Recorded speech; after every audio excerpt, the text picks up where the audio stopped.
So ito nga mga kabakal, nailagay na natin yung ating na side gap na iridium spark plug. Yung straight na natin dati kasi V-cut lang eh. So ngayon ito testing naman natin. Susuot ko lang itong jacket, yung helmet natin. Tapos okay naman tong nabili kong motor. Mayroon na siyang cellphone holder. Kasi balak ko bumili din ng ng action camera, yung para sa motovlogging talaga. So ito muna gamitin natin, naka built-in naman na dati na ito kakabit nung nabili ko itong motor.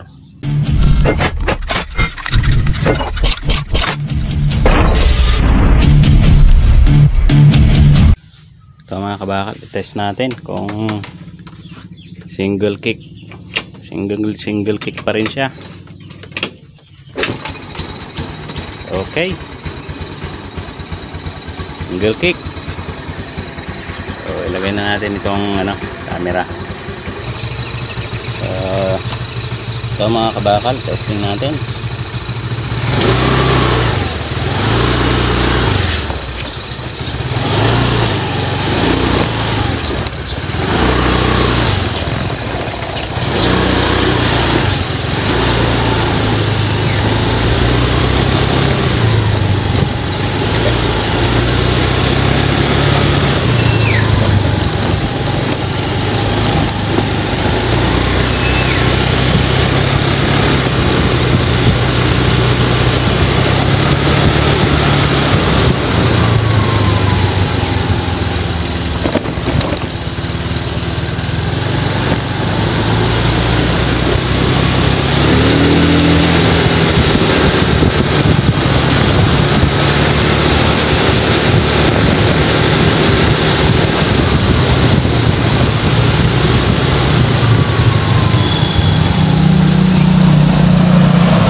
Dito mas okay na testing natin dito sa highway. Lapit lang kasi kami sa provincial road Bacnotan, Balawan, Luna Road.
So far okay naman siya mga kabakal, talagang humahataw.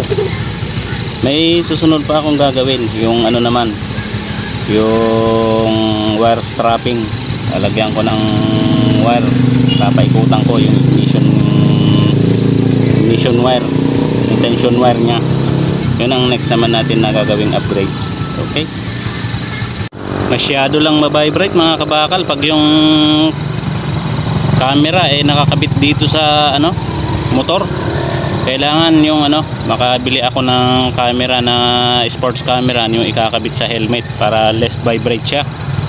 Pag kasi dito sa masyadong mabibrate pag naka-install mismo dito sa may motor, sa may nya, side mirror holder nya, maggalaw. Bili tayo ng sports camera, yung i-install sa helmet naman. Okay.